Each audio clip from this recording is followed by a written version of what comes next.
American Family Radio Network, Financial Issues, 866-300-9298.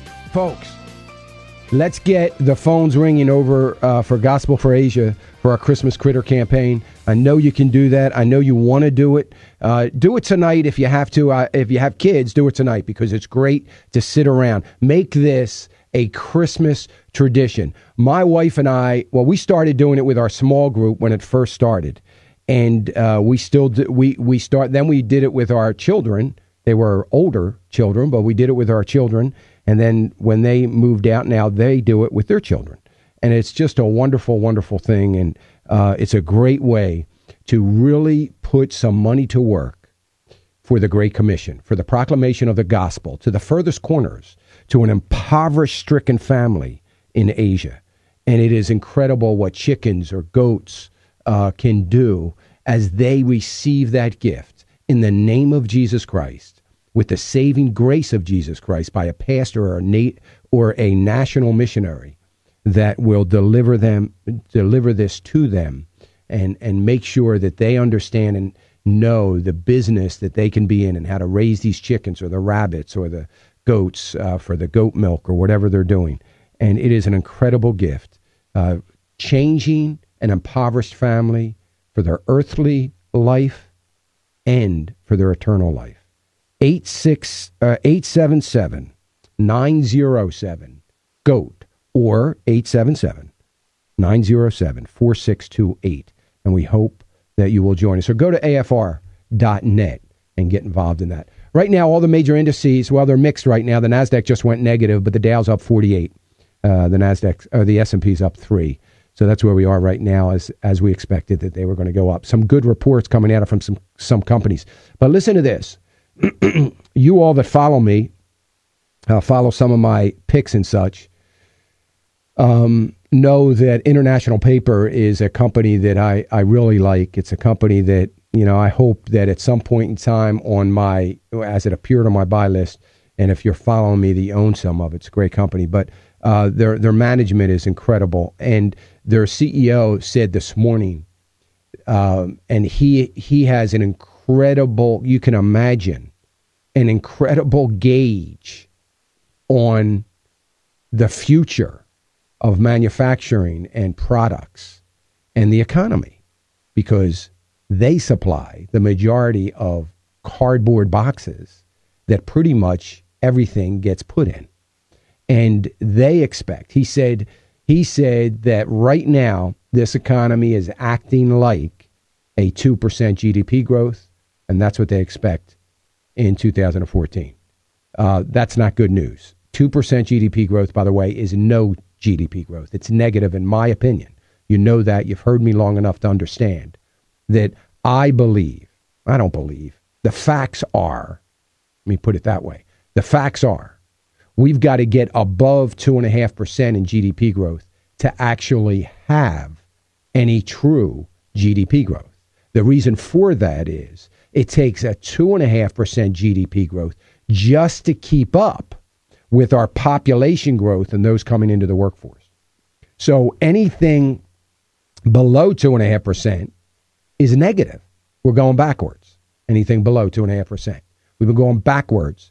Do you know that June 2014 will be 5 years since we have been in this so-called recovery? March of next year will be 5 years of a bull market. That alone says, well, something's going to give soon. But if you believe that they are accurate, if you believe, I'm sorry, but I cannot believe based on the numbers that we are truly in a recovery. I understand we are technically in a recovery. But this is a recovery technically, and it's the most unusual. It's a recovery out of Twilight Zone, because there are things going on in this economy that have never, ever, ever happened, not even during the Depression, recovering from that. So it's not a recovery. Let's get back to the phones. Let me go to Rocky. Rocky calling us from Iowa. Hey, Rocky. Go ahead, Rocky. Oh, it's Rick from Texas. I'm sorry. Go ahead, Rick. Hey, how you doing, Dan? Thank you for what you do. Thank you. You kind of made a comment about, either they're clueless or that they don't care. Well, I think the third one is that it's all about myself. It's me syndrome. But I got a question for you. I'm sure you've talked about it, and I haven't really heard that much. But getting to the retirement age, and I keep hearing about it as well. My portfolio needs to be, more bonds and all that. But I don't quite understand bonds. What is it? The bonds and bond mutuals or mutual bonds. Okay. And with the interest rate possibly going up, you keep talking about, the country's Bernanke all them, and then the bonds go down the price. And it doesn't make any sense to try to put something in the bonds. I just don't quite understand. I don't get it, but I'm gonna go ahead and get it off and let you talk about it. Okay. I'm gonna clear it up for you, Rick. And just for the record, you haven't heard me say get into bond mutual funds. Back in April, I even sent an alert out to all my partners to get out of bond mutual funds like now, because bond mutual funds have done nothing but go down, and I expect them to continue to go down. So I know financial advisors say safety is bonds. I'm not in that camp, but let me explain to it. So a bond is a debt. Bond is debt. So a government, the U.S. government, needs money. You buy a bond, a treasury bond, or you know how you buy savings bonds? When you buy a $50 savings bond, you are financing the government's debt. They issue those bonds, you buy them, which gives the government money, and they pay you an interest for a certain amount of time on the loan that you've made them. Okay? So all bonds are the same. They're all debt instruments. A company decides, a university, a water authority, a sewer authority, a school board decides that they're going to raise money. They issue bonds once they go through a very long, tedious approval process. They issue a bond. And what they say is, hey, you lend us $5,000. We'll give you $5,000 bond, or, part of this bond issue that we're doing. You give us $5,000 and we guarantee you we're going to pay you 2.2% interest until the bond matures, till it comes due. So that's what a bond is. All bonds are the same. That's how they all work. So when you buy a bond or a bond fund, a bond mutual fund is a whole bunch of bonds in one fund. Now, the only reason you buy bonds is for income. You don't buy them for any other reason, in my opinion. I'm not a bond trader. I don't believe in bond trading. But if you're buying a bond or a bond mutual fund, which I don't like at all, but they used to be a place where we used to actually call bond mutual funds cash equivalents because they were relatively safe.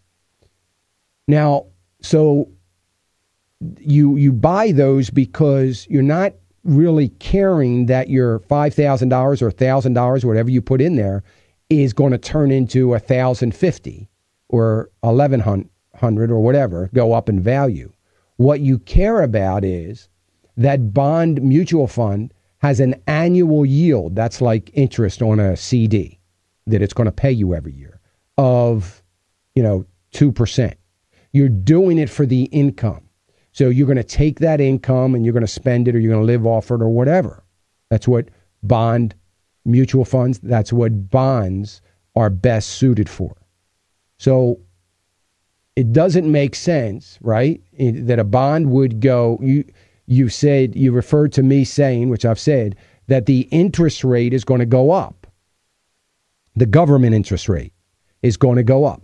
It's particularly going to go up when inflation comes in. Well, why does that lower my bond? It's real simple. So you have a bond that you put $1,000 into, and this goes for a bond mutual fund or an individual bond. You have a bond that you put $1,000 into, and that bond promised you that they were going to pay you 2%. Now the interest rate goes up to 2%. The government interest rate goes up to 2%. Now you can go and get a 1-year CD for 2%. So therefore, your $1,000 bond has become less valuable, because why would I want to buy your bond that no matter what happens is only going to pay me 2%? When I can go in a CD that's paying me 2%, and in a year's time, it's probably going to be up to 2.5% when I renew, and up to 3% maybe after that. In a rising interest rate environment, nobody wants your bond because you're locked in. Your interest rate can't go up. It's not going to go up. So the value, because it's harder to sell, nobody wants it, goes down. Okay? So that's how bonds work. They're somebody's debt. Now, I hate to confuse you even more, but I'm in the middle of, I got to finish the thought. So the value of your $1,000 now is $800 because nobody wants it because it's only paying 2%, right? But the bond interest rate that it was paying you, you think, well, yeah, it's only worth $800, but it's now paying me 2.25%. So the interest rate's going up. No, it's not. Well, yeah, it is. I see it. It's 2.5%. No, it's not. Here's why. Remember, you were guaranteed 2% on $1,000. That $1,000 is now $800. They give you the interest rate equivalent of 2% on $1,000. That is only now based on $800. When it's all said and done, 5 years when the bond matures, you will have only received every single year 2% on $1,000, not a nickel more. That's how they make up for it. So it's not really an interest rate going up. Yes, you're maintaining some level of income because they promised you 2% on $1,000. Now, one more thing and I'm finished. The reason you get out of bond mutual funds is you can't control the maturity. They're always going to go down in value, and they're going to be very, very long to come up because they have so many bonds in them. If you have an individual school bond in your particular city, one bond, and you put $1,000, $5,000, $10,000, whatever you put in it, you have this bond. And it matures in 5 years, and it's guaranteeing to pay you 2%. You shouldn't care about the value of your bond. If you put $1,000 in it and one day it's $500, worth $500, one day it's worth $200, one day it's worth $1,100, you don't care. It's irrelevant. Why? Because you're going to get your 2% on your $1,000 every single year. And when the bond matures in 5 years, I don't care if the day before it matures it's only worth $200, you're going to get $1,000 back. You're going to get your principal back, and you will have gotten 2%. So you may have heard me say, get out of bond mutual funds, get out of them now. But if you have individual bonds that are paying you a pretty decent rate of return, and they're going to mature in the next 5 to 6, 7 years maybe, keep them. Can't get hurt unless they go bankrupt. You can't go hurt. So keep them. So I know that's a lot of information, and you're probably sitting there like a deer in the headlights, and I'm sorry for that, but and when you think through it a little bit, it's not that confusing. But all that to say, the bond mutual funds are not safe when we are in a rising interest rate environment, unless it's a short-term bond fund. Short-term means all the bonds in that fund mature within a year. So now they can replace them with these new bonds that are paying more interest, and they're a little bit safer. But other than that, they've been going down since my call of getting out of them. And I've had thank you notes. I even got a guy that sent me a donation because the fund that he got out of went down considerably, a bond mutual fund. And he was kind enough to send me a donation. I'm sorry I spent so much time on that call, folks. But listen, that's what we're here for. My goal, my goal is to help you understand what's going on here, and gives me an opportunity to, that was one of those coachable moments that I'm hoping all of you get. And every year when I do my town hall meetings, people say, I can't believe I know as much as I know about the economy. And when I first started listening to you, it was all I could do not to turn you off because I didn't understand anything you were saying. So I appreciate that. That's what we're here because if you're a better informed voter, you're going to make good decisions. But more importantly, you're going to be a good steward of what God has given you.